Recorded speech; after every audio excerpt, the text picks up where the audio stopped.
aquesta iniciativa i aquest acolliment que ens ha fet aquest espai tan singular per la ciutat de Granollers, que està en mans del Lluís. Per tant, moltíssimes gràcies, Lluís, per aquesta idea, per aquest acolliment i per poder estar avui aquí i per haver convidat el Raimon. Un plaer poder estar aquí i poder acompanyar-vos i, en el meu cas, més que presentar, perquè em sembla que tinc al meu costat dues persones que no necessiten presentació, però agraïm molt especialment en el Raimon Obiols. És una de les primeres presentacions que es fa a Catalunya del llibre i, per tant, és un orgull poder-la acollir aquí a la ciutat i que hagi també triat i hagi dit que sí en aquesta presentació amb tot el seu equip de gent que l'acompanyen. L'Eduard, ha vingut també el Jordi Font, històric també dels inicis amb el Raimon. Crec que per mi, en aquesta taula, com a alcaldessa de la ciutat de Granollers i com a jove, perquè quan va començar i quan es remunta el llibre i quan comença a iniciar-se, doncs jo just naixia l'any de la democràcia. Per tant, per mi capbussar-me dins del llibre, però en aquesta conversa, que crec que més aviat serà una conversa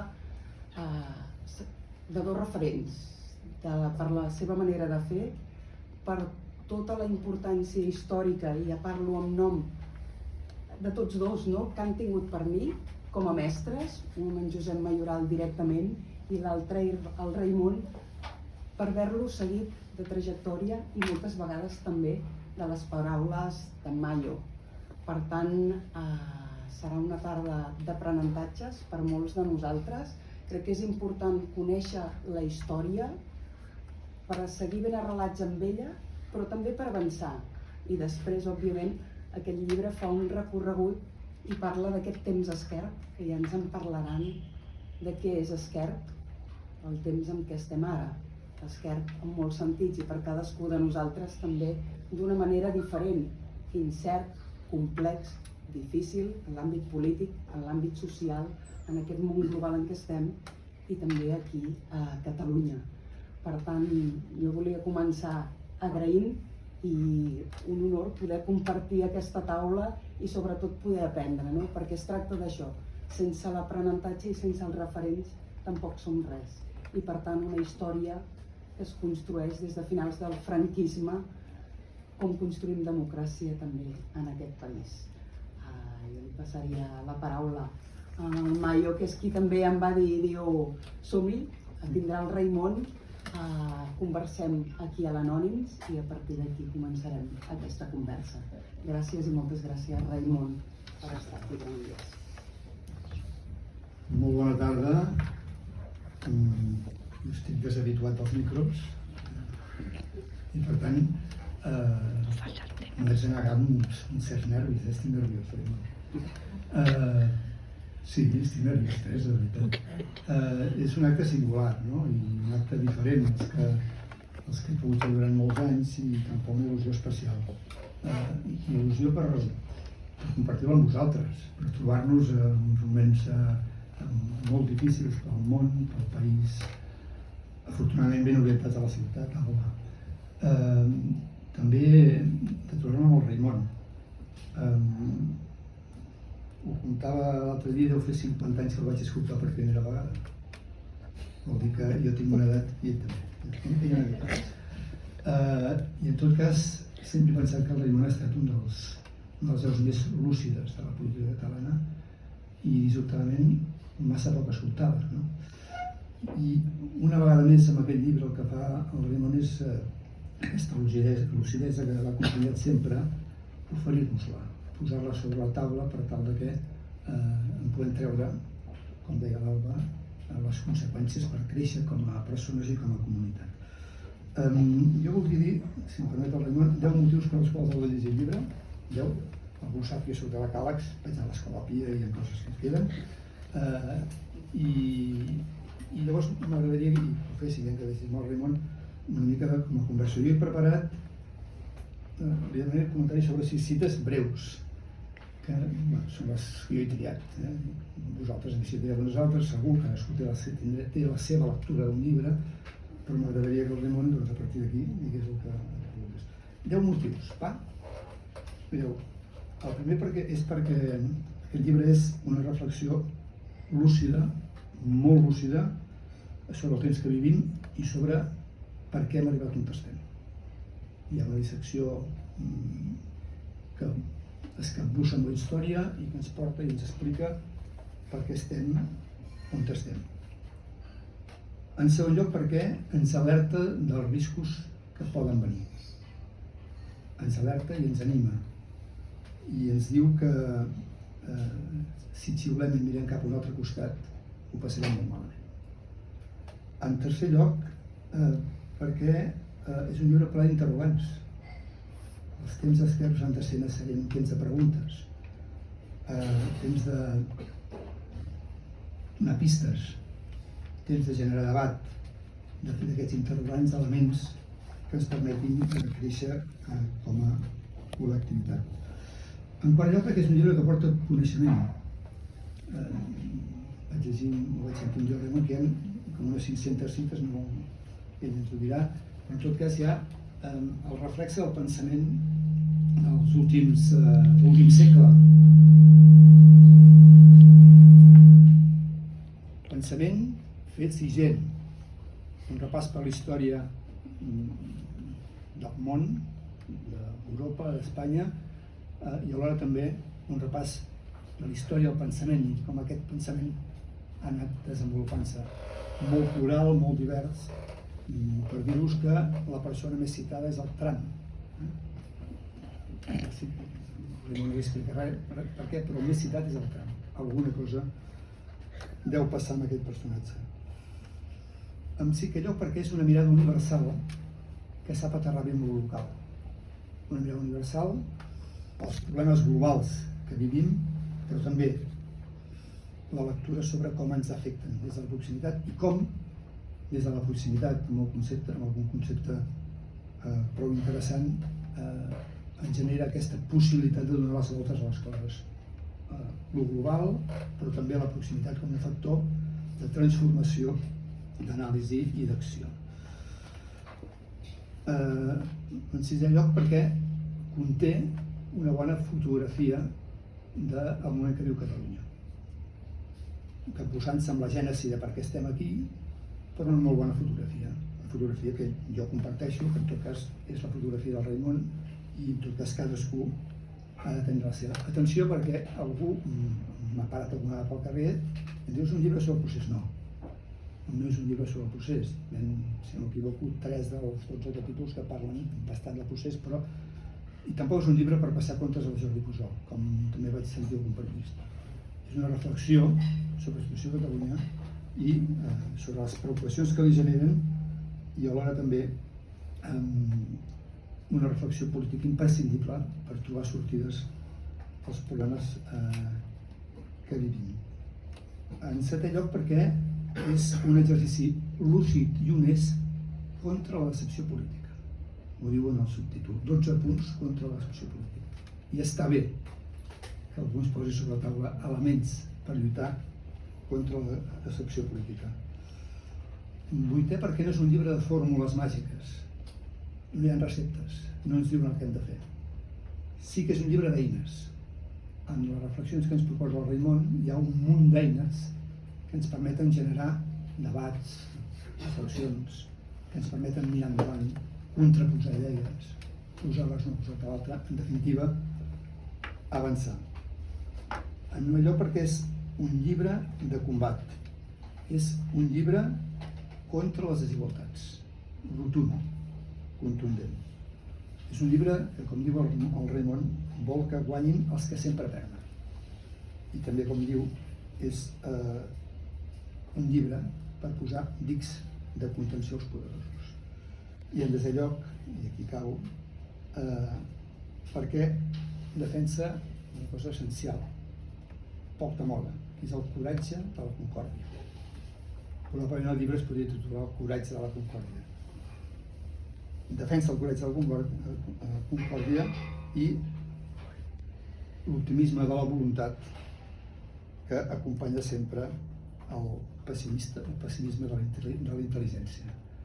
Per tot això, per aquests 10 motius, el llibre s'ha de llegir. En podria posar més, Per exemple, podria dir que és un llibre d'una literatura excel·lent. El Raimon és un escriptor de primeríssim nivell, des del meu punt de vista. A mi m'agrada molt com escriu, és un home que quadra les frases, que sap trobar els contrapunts. A més a més, per tant, literàriament val molt la pena. Jo acabo aquí i m'agradaria donar-li la paraula al Raimon, però perquè no sigui un discurs al Raimon i sigui una conversa, anirem passant el micro, si no us sap greu, això com us deia, he buscat 6 cites que m'agradaria que em comentés, que són per mi cites rellevants, insisteixo. En aquests gairebé 3 centenars de pàgines hi ha moltíssimes i cadascú de vosaltres en triurà algunes diferents de les meves, però és la meva selecció, que presento jo. Engego. La frase, la primera cita diu la següent: la història ens ensenya que en situacions de crisi greus tornen les tendències a la regressió democràtica, torna la fascinació per les formes autoritàries i aquestes tenen l'oportunitat d'imposar-se aprofitant la mandra, les divisions i els errors de les democràcies. Les democràcies poden morir d'intranscendència. La frase és contundent. Les democràcies poden morir d'intranscendència. Ho repeteix en un altre passatge del llibre. A mi, la veritat és que és una frase que em sembla un resum esplèndid de què estem. En tot cas que la comenti ell, no? Que l'ha escrit.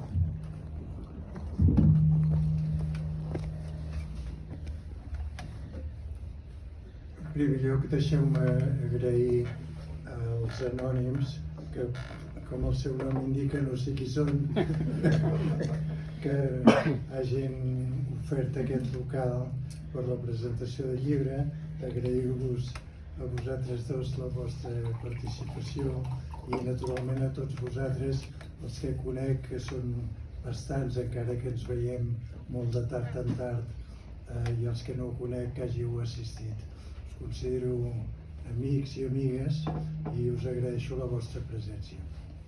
Aleshores, per entrar breument en matèria, em referiré a la qüestió que plantejava en Josep Mayoral a les eleccions italianes que s'han produït el diumenge passat, on per primera vegada a l'Europa Occidental ha guanyat un partit i una candidata, Giorgia Meloni, que reivindica amb molts matisos, que comentaré ràpidament, l'herència del feixisme italià de Mussolini. Hi ha un vídeo que s'ha fet viral, que es va fer viral durant la campanya a Itàlia, de la Giorgia Meloni, dient Mussolini va ser un gran estadista i va fer moltes més bones coses que dolentes. Després, en la campanya s'ha sentit en l'obligació de dir, bueno, jo no em considero heredera de Mussolini perquè estic en contra del racisme, de la cosa antisemita, etc. Els italians, tant els feixistes com els antifeixistes, han tingut tendència sempre a carregar les culpes als alemanys del que va passar de 1939 a 1945. És a dir, va ser tot més una història de Hitler, i Mussolini va tenir la gran badada de deixar-se involucrar en una guerra que no li tocava, etc. És completament fals. Mussolini era tan criminal com Hitler i ho va demostrar amb desenes de milers de morts que es van produir en guerres colonials imperialistes. El que passa que com que succeïen en països de l'Àfrica subsahariana, Etiòpia i d'altres llocs on van fer tota mena de barrabassades i barbaritats amb gasos mortífers i amb pràcticament un genocidi, però en general sempre han tingut la tendència a carregar les culpes als alemanys. Ja et dic, tant els feixistes com els antifeixistes una mica. per un sentiment una mica d'honor patriòtic, etc.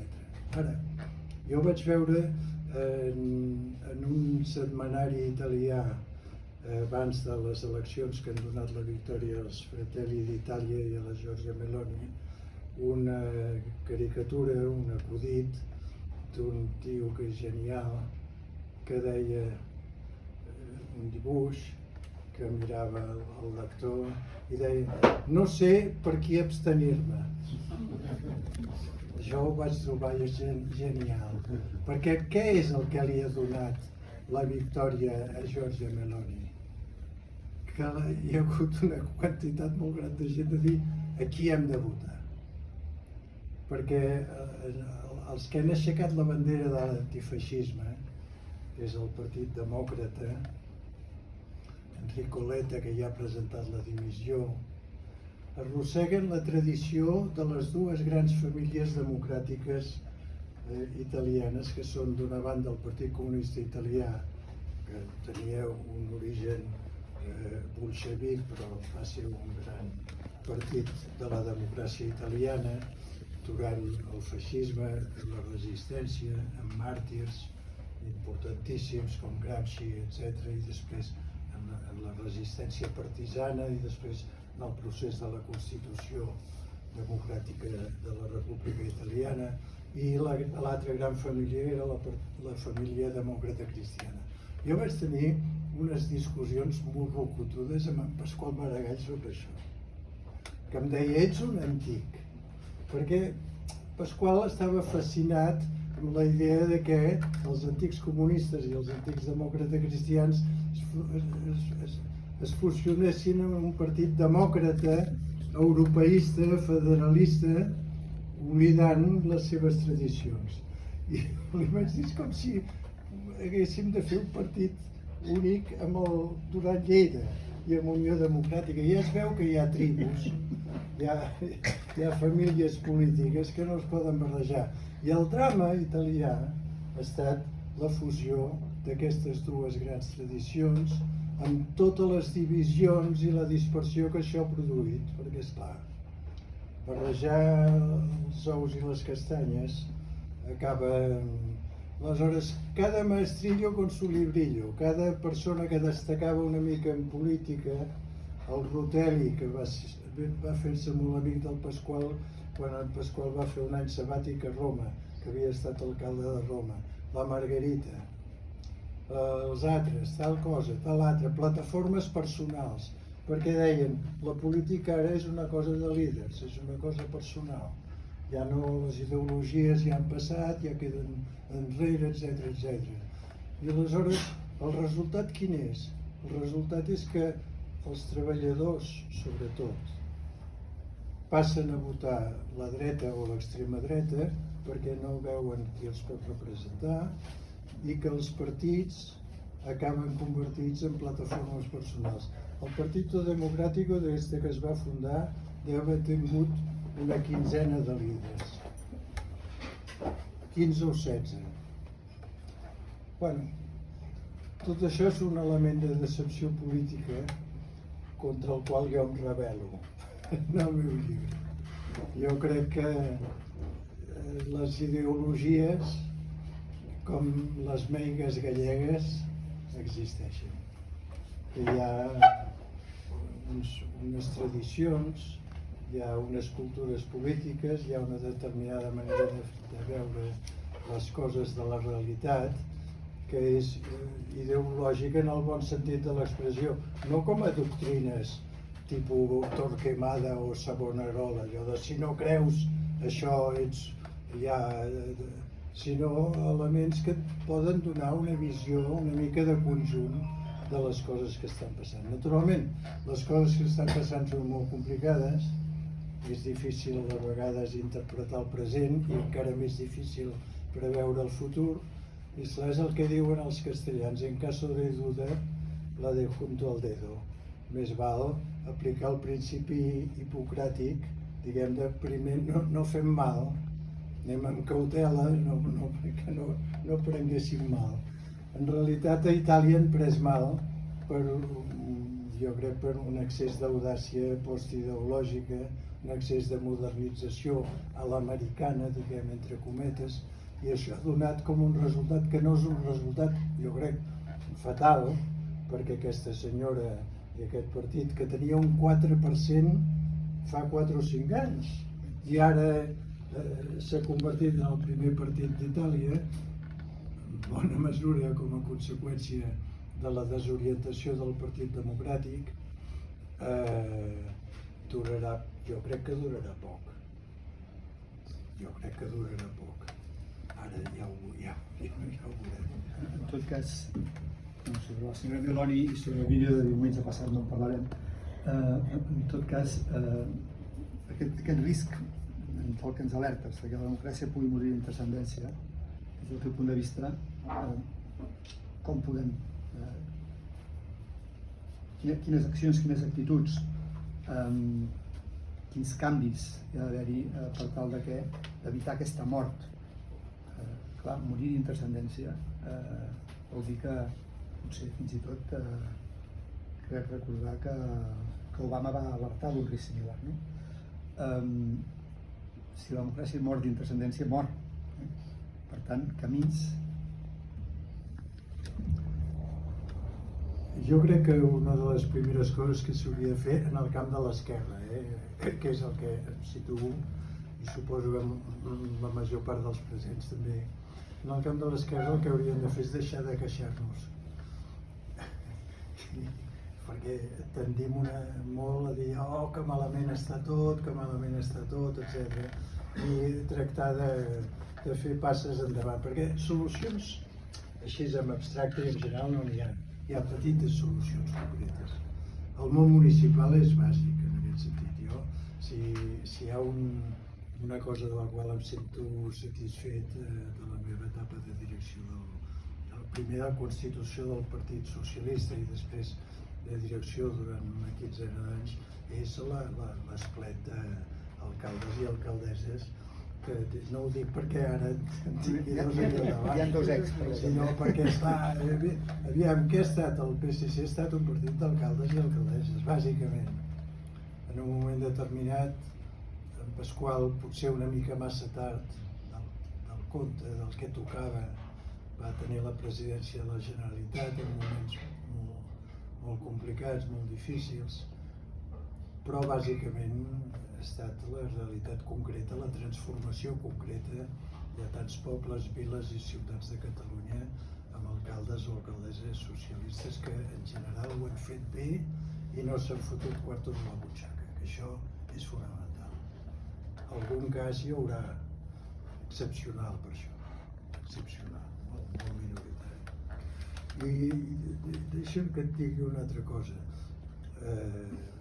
Penso ara en una alcaldessa, una exalcaldessa, que és la exalcaldessa de Madrid, que es diu Manuela Carmena, que també acaba de treure un llibre, que es diu La joven política. Esclar, és una broma, perquè ella és una abuelita madrilenya, una senyora que deu tenir gairebé, bueno, doncs té uns quants anys menys que jo, però bueno, jove no ho és. Que es diu es diu La joven política. La broma és la joven política soc jo, que em sento jove, etc., molt bé, però també la joven política en el sentit d'una nova política, una nova manera de fer política.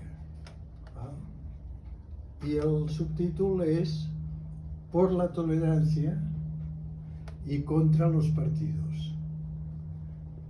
És a dir, que si llegiu el llibre, que us recomano, és un llibre entretingut, entre altres coses perquè hi posa 3 o 4 receptes de cuina, perquè li agrada cuinar i rebia visitants a l'Ajuntament i els donava magdalenes que havia fet ella i croquetes i una recepta estranyíssima que eren bombons de patates fregides, que només de pensar-hi em progrés una mica, però diu que són boníssims els bombons de patates fregides. Bé, rescata un llibre dels anys 30 d'una filòsofa francesa que era la Simone Weil, que era molt religiosa, però va tenir una etapa anarquista o anarcosindicalista.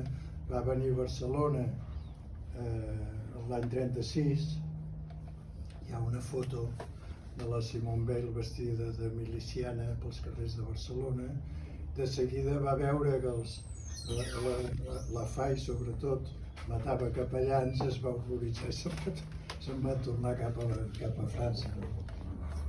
Però va escriure un llibre contra els partits polítics, dient quina és la culpa, la responsabilitat de la democràcia. Són els partits polítics. Per què? Perquè en els partits polítics ja se sap, es creen estructures, hi ha dirigents i s'aplica el que s'anomena la llei de ferro dels partits, que és que la cúpula, l'aparell, els dirigents manen i diuen el que han de pensar i tot això. És una veritat que no es pot generalitzar.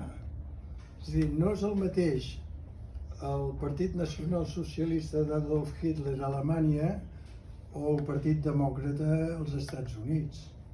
No és el mateix el Partit Laborista Britànic que el PSOE.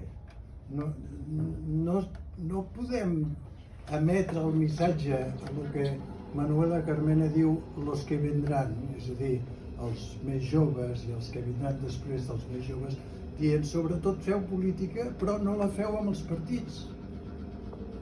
Feu-la contra els partits, perquè els partits ja se sap, us diran el que heu de pensar, el que heu de fer, etc. I us convertiran en autòmats i en robots que haureu d'obeir.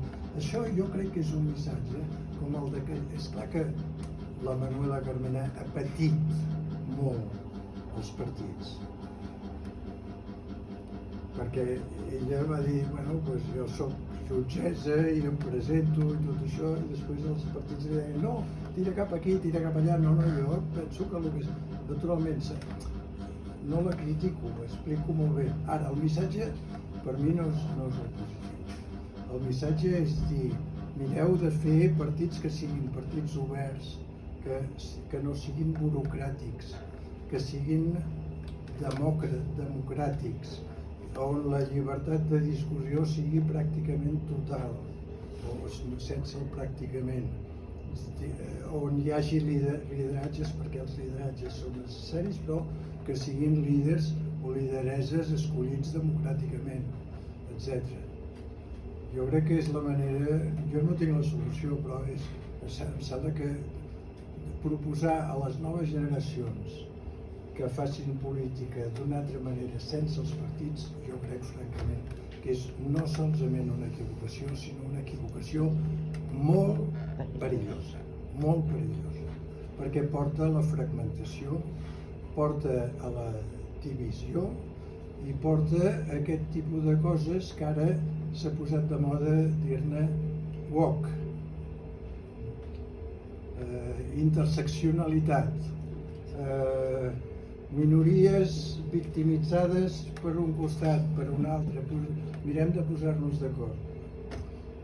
Això crea una divisió molt gran entre el que és una base de suport dels partits d'esquerra i centreesquerra i les noves generacions s'hi porten aquest camí de l'esquerra identitària, de dir jo soc gay, o jo soc afroamericà, o jo soc immigrat, o jo soc pakistaní, i després ja miraré sobre la base d'aquesta identitat meva, o jo soc català.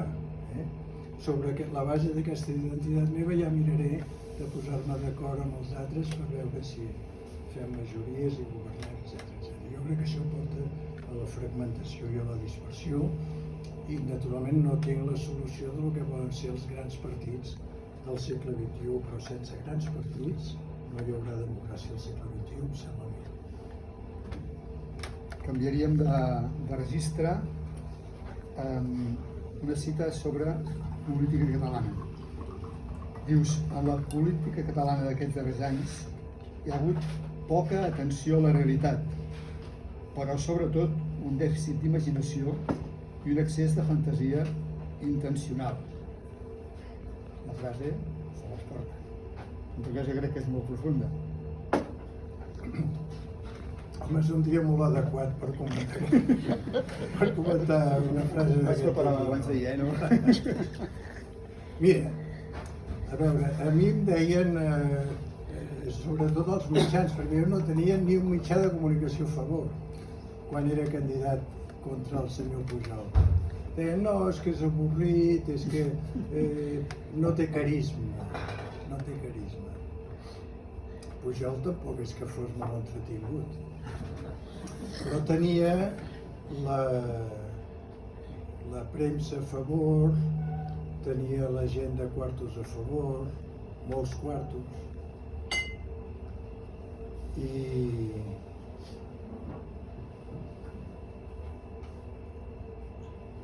en aquell moment jo pensava, ostres, quina bicoca, quina sort, però no sort pels suports mediàtics, feia les entrevistes a La Vanguardia, ell les enviava. Una vegada van rebre una entrevista, una autoentrevista a La Vanguardia del Pujol en català. Gran canguelo a La Vanguardia, perquè aleshores no hi havia edició catalana. I si a l'hora de traduir ens equivoquem? No, no, torneu-li a enviar l'entrevista en català que facin la traducció al Palau de la Generalitat. Això està documentat. Però la bicoca no era aquesta, la bicoca era la identificació amb la pàtria. És a dir, no hi ha res que doni més vots, com ara el senyor Santiago Abascal està descobrint, o ha descobert la senyora Meloni a Itàlia, que identificar-se amb la pàtria. No em voteu pel meu programa, o per les meves característiques, o per si sóc més carismàtic o menys, etc. Voteu-me perquè jo sóc la pàtria, jo sóc la nació. I això és una cosa que fa molt mal a la democràcia, com s'ha demostrat amb molta abundància d'històries, anava a dir d'anècdotes, però potser millor dir de tragèdies, com les guerres europees del segle XX, etc. I és alguna cosa que hem de combatre, els demòcrates hem de combatre. No estic dient que no sigués demòcrata Convergència o Convergència i Unió.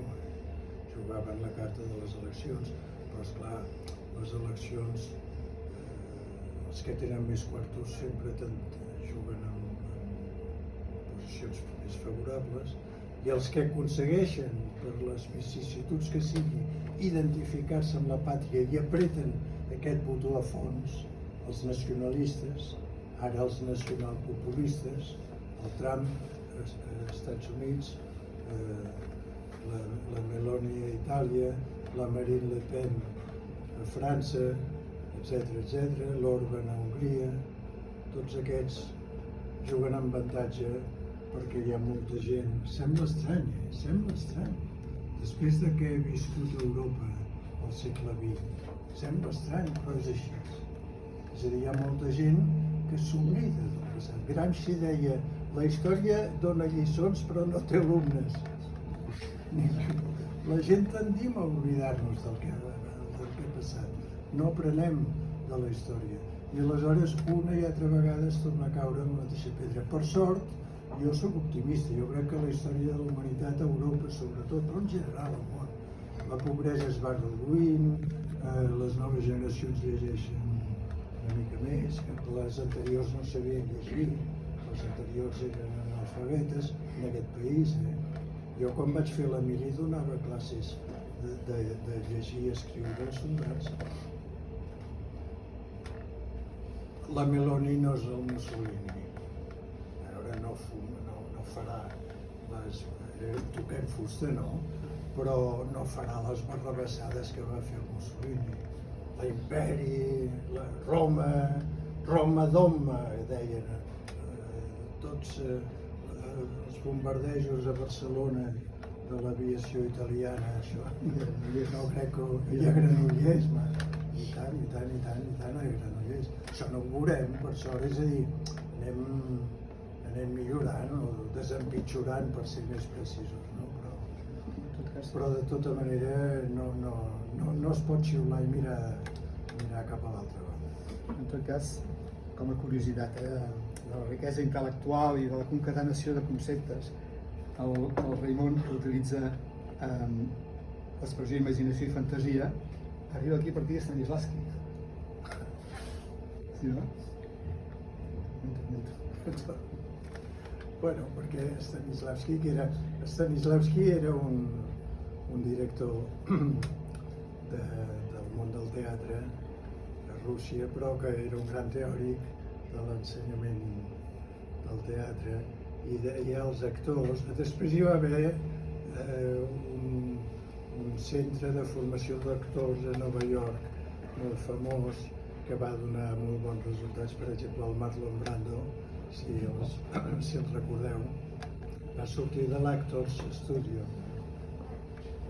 Deia, sobretot, practiqueu la imaginació, però eviteu com sigui la fantasia. La imaginació parteix de la realitat. La imaginació pot donar respostes en funció de la realitat. Observeu la realitat. No us deixeu portar per la fantasia, perquè la fantasia és irreal. No recordo la cita literal, però la idea és exactament aquesta. Aquí lligues la frase que a Catalunya hi ha hagut dèficit d'imaginació i excés de fantasia. Durant 10 anys ha estat així. Durant 10 anys ha estat així. També el fil de la situació a Catalunya, acabes el capítol 7 dient això vol per Catalunya i el seu propi pes, però també per Espanya. Espanya no es pot permetre indefinidament, sense problemes gravíssims, potser existencials, tenir una ferida oberta amb Catalunya, de la mateixa manera que Catalunya no es pot permetre una divisió etnolingüística interna. És vital que a banda i banda guanyi la intel·ligència i perdi la bilis. Bueno, això és el que explica la paràbola ascendent i descendent d'un partit que ara em poden dir, bueno, ara no et fiquis amb aquests perquè ja estan morts, però jo no crec que estiguin morts. Em diran, el que diuen els castellans, amor o muerto, gran lanzada, no?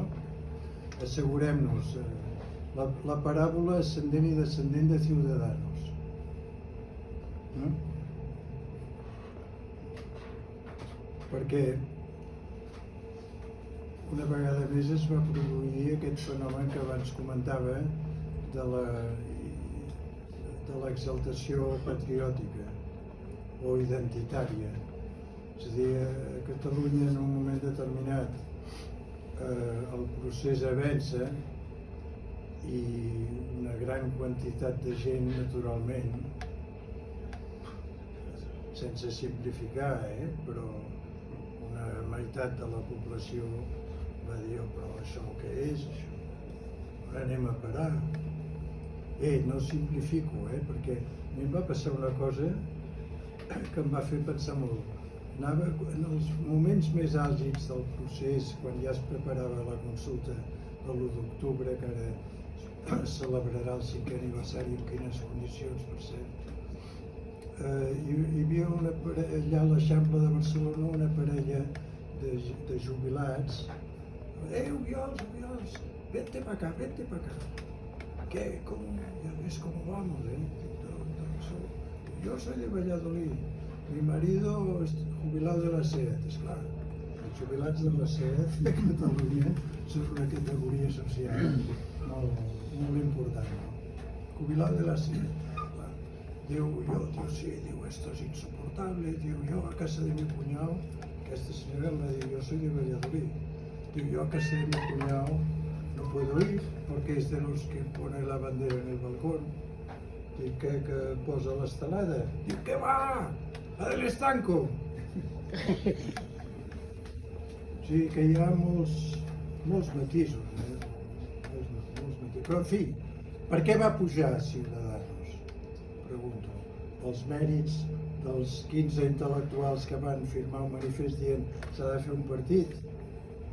Em sembla que no. Aquests van fer una cosa d'un elitisme insuportable, que és dir s'ha de fer un partit però fem. Ja posarem un encarregat, que va ser l'Albert Rivera, no? que era posarem un encarregat. Se van pujar com l'espuma. Per què? Perquè molta gent es va esverar per les estelades.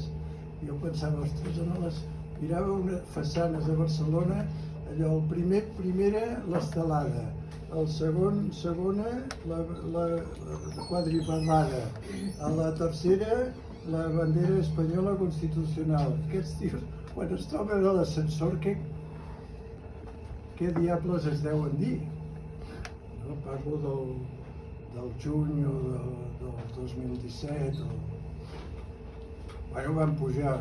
Quan s'ha acabat això, què han fet? Han entregat els vots nacionalistes espanyols al PP i sobretot a Vox. Per això ara l'Arcadi Espada, que era un dels preconitzadors, va dir, hay que darle una muerte digna a Ciudadanos. Dice, no puede ser esta agonía, que no pot ser una muerte digna.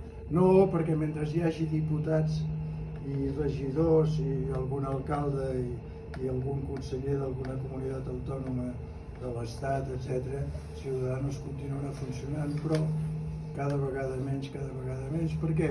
Perquè han posat el dit en una màquina que té un rodatge triturador que et va menjant primer un dit, després la mà, després un braç, després el colze, després l'espatlla i després entres a dir que és la màquina trituradora d'aviam qui la diu més grossa en matèria de confrontació nacional Catalunya-Espanya. Enteneu? Aleshores, el postnacionalisme compta poc, el que compta és el nacionalisme espanyol. Un dels diputats, que a més va ser portaveu d'Economia en el Congrés dels Diputats de Ciudadanos, era de Barcelona. Aquest tio, que és un tio respectable i un economista solvent, era fill d'un dels fundadors del PSC, que era el Curri, el Santiago Roldán, bon economista. Llavors aquest ara diu, esclar, hem donat 2.000 vots, tot el que ha pujat Vox li hem donat nosaltres, clar, ara se n'ha donat.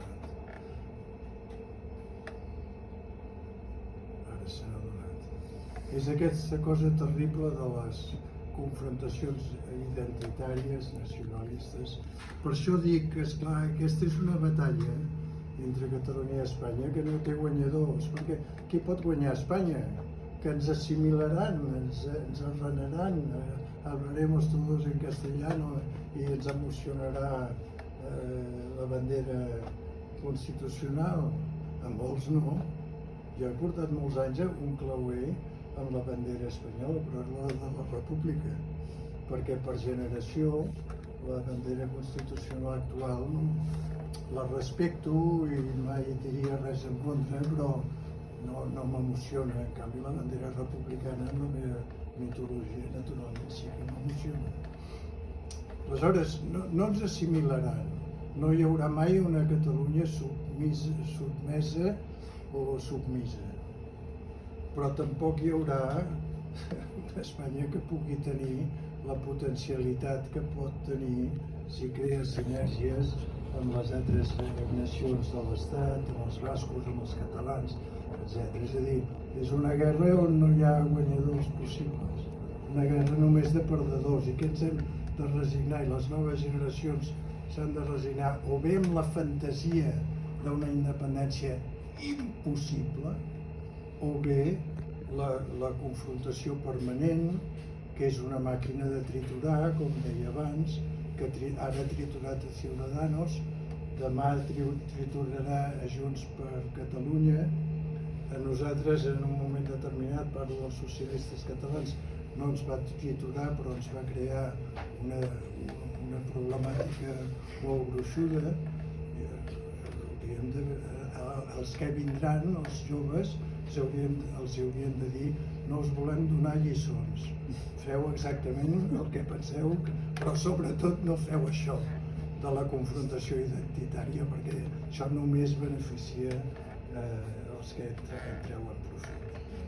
En el llibre hi ha un fil conductor que apareix en molts moments, que és el paper de la comunicació en els temps actuals, el paper dels tuits, de l'Insta, de la presa de decisions ràpida, no a partir de la reflexió sinó a partir de l'impuls, no? I acabes aquesta reflexió dient alguna cosa així, a l'acceleració de la tecnologia i de la vida s'hauria de respondre amb la represa i l'engrandiment d'una política democràtica que no sigui filla de l'instant, sinó filla de la història. Sí, bueno, són frases. Són frases... Quan els llegeixes penses són una mica rimbombanes. No, però no. Però és el que el problema de fer aquests comentaris és que molta gent dirà bueno, ja ens hem assabentat del llibre, ja no cal llegir. Són sis frases comentades. N'hi poden haver-hi com 600, però no ens dona el temps. No, en tot cas, hi ha una preocupació constant sobre com aquesta acceleració, aquesta presa de decisions, no fruit de la reflexió, sinó fruit de l'instant, i parla de Trump, i crec recordar que dius que en un dia determinat va fer 80 tuits, no? Per tal de condicionar la situació política, i evidentment quan jugues a fer política així, acabes no fent allò que toca, sinó que t'incita tot l'entorn, o a vegades també el que fas és incitar a través de la teva acció amb aquesta comunicació immediata, coses que no baixen a la reflexió, sinó a l'interès momentani, instantani d'una persona que no té que veure amb el que el país probablement o la societat necessita. No? Sí. Ja, a veure, una vegada em vaig trobar en Rigol, que havia estat conseller de Cultura, que va tenir de dimitir perquè va fer un pacte amb nosaltres, el pacte cultural. Estàs parlant de l'any? Perquè Pujol. l'Alba tenia 5 anys. Bueno, En 85? Bueno, això li interessarà, per tant. Ja sabia, el Joan Rigol ja s'havia retirat de la política, me'l vaig trobar, i dic, què tal? Diu, no, i diu, és com si em donessin arròs bullit cada dia per dinar. Enyoro la política. I esclar, la política té coses molt bones i coses molt dolentes, pèssimes, però les descàrregues d'adrenalina són fantàstiques. I el plaer de fer coses amb els altres també. Això els revolucionaris americans en deien la felicitat pública. És una dimensió de la felicitat que no té res a veure amb la teva trajectòria personal, familiar, íntima, sinó que és una dimensió de la felicitat pública, com bé deien els pares fundadors dels Estats Units. Això jo crec que és per les noves generacions és un bon missatge. És a dir, és el contrari del que ens havien ensenyat a nosaltres, que era la màxima petit burgesa ultracatòlica, en el fons, en contra de la teoria del catolicisme, però molt recomanada i molt practicada pel món catòlic conservador, que era la caritat ben entesa comença per un mateix. I sempre et deien, nen, no et fiquis en política, la caritat ben entesa comença per un mateix. I això s'ha d'invertir 180 graus. L'egoisme ben entès comença amb els altres. Jo crec que aquesta és la dimensió política. Com? Quina política? Com? Amb quins instruments? Això ja és una altra qüestió, sotmès a discussió, etc. Però l'egoisme ben entès comença amb els altres. Darrere cita i llavors 3 parauletes que volia que comentés. El llibre té final, eh? Es pot explicar el final del llibre? No el recordo. Acaba amb una cita de Gulliver en la que es comenten els valors que han de tenir les persones que han de regir el bé públic, no? És fantàstic, eh? En tot cas, ja us ho llegireu.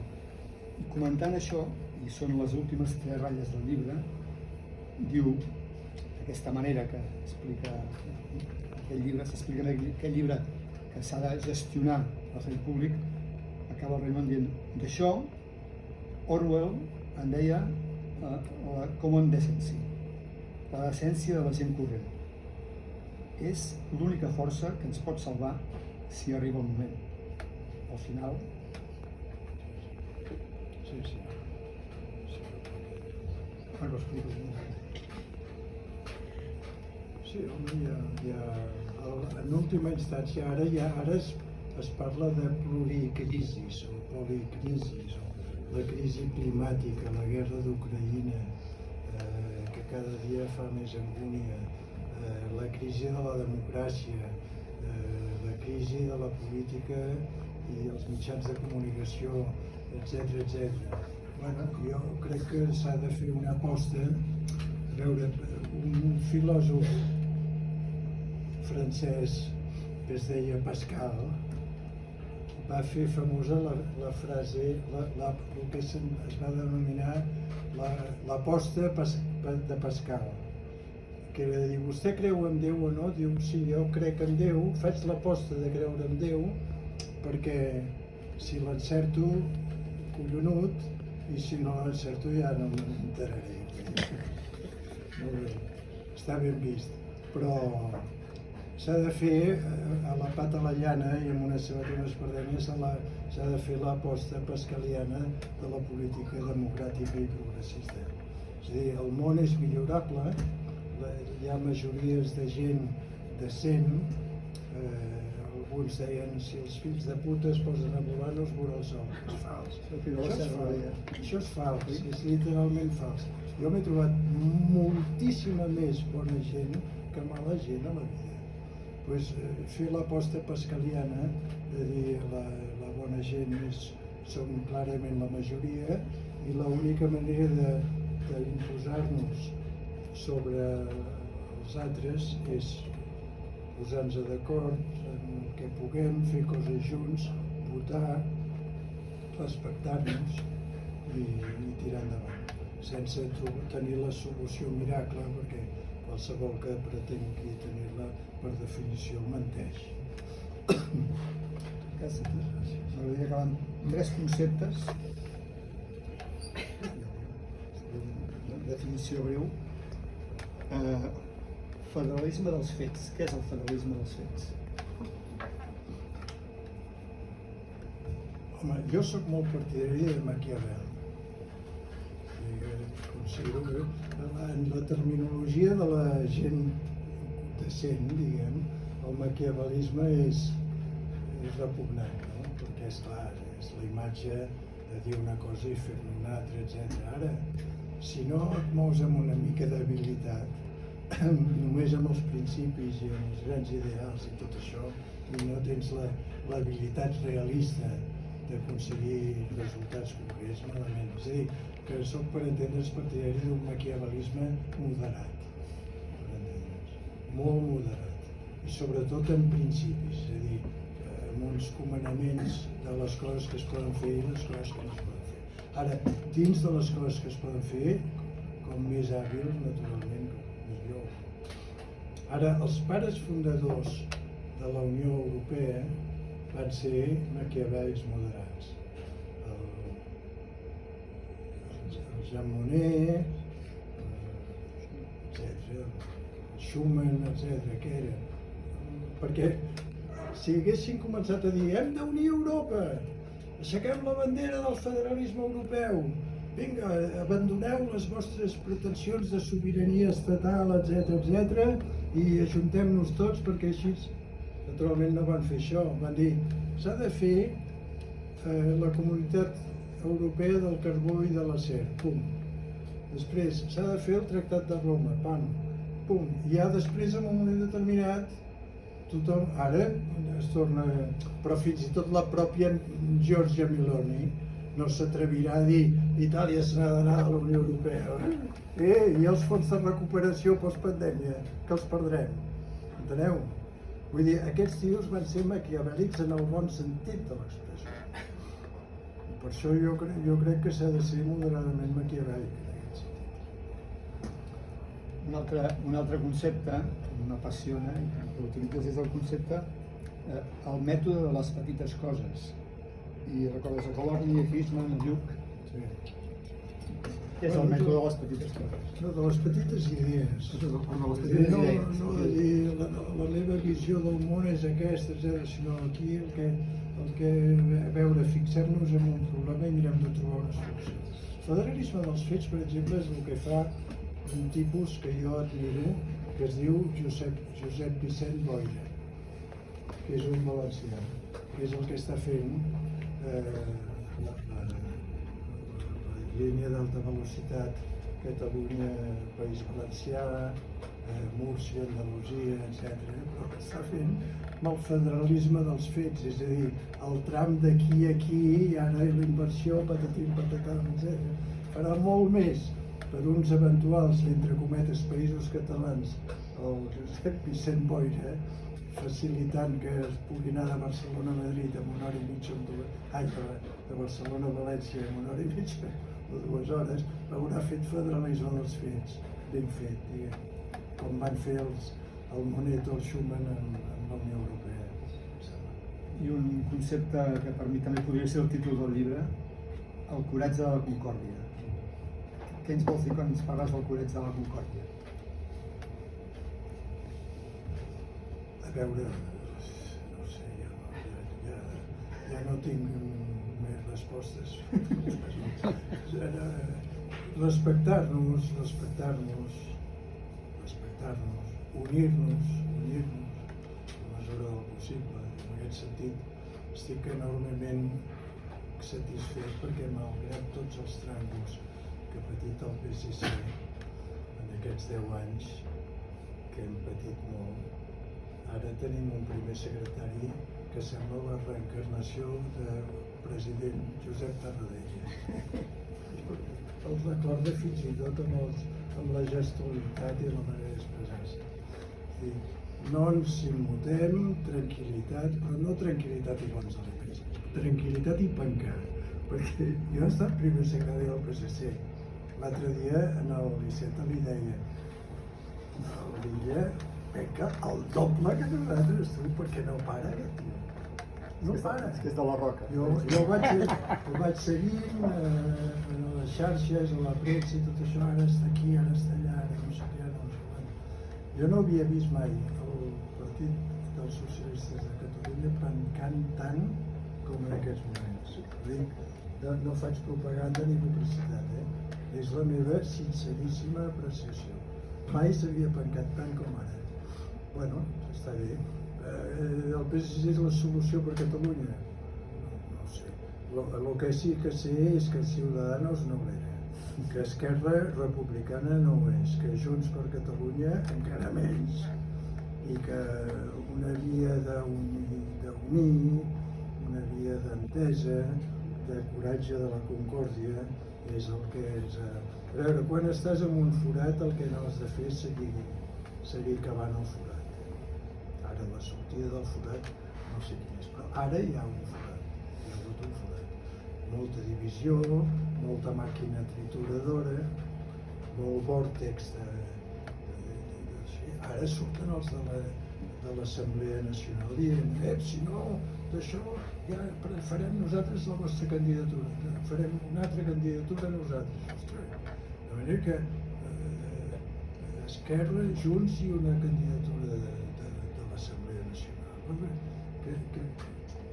Jo no ho entenc, això. Jo crec que és la fantasia, i no ens enganyem. Les ambicions, els egos en potes, que són molt habituals en política. Jo, i l'autodeterminació, jo, i el socialisme universal, jo, i no sé què. Bueno, potser que parem. A veure, no és fer una pasta,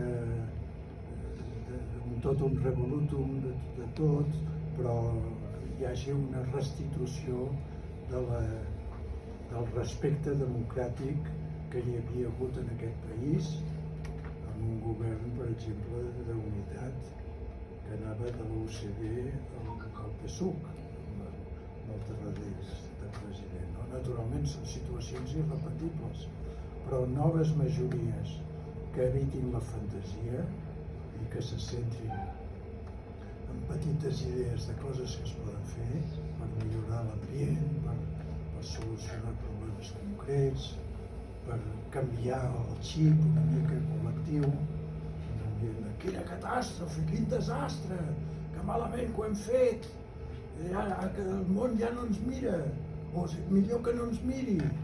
Ostres, vull dir, si escoltes la Rahola i tots aquests, el Cuixart, que és el tio que jo respecto més de tot aquest grup, s'ha anat a Suïssa, deu pensar, a veure si es tranquil·litza una mica tot això i s'aclareix, per què no? Però a altres sembla que els agradi, que disfrutin d'això, sobretot la senyora Rahola. Naturalment, la Rahola, quan jo vaig fer un llibre anterior, que era un llibre de records polítics, que es diu El mínim que es pot dir, Que és va obligatori. escriure... A veure, vaig fer un error d'aquests que no es poden fer mai.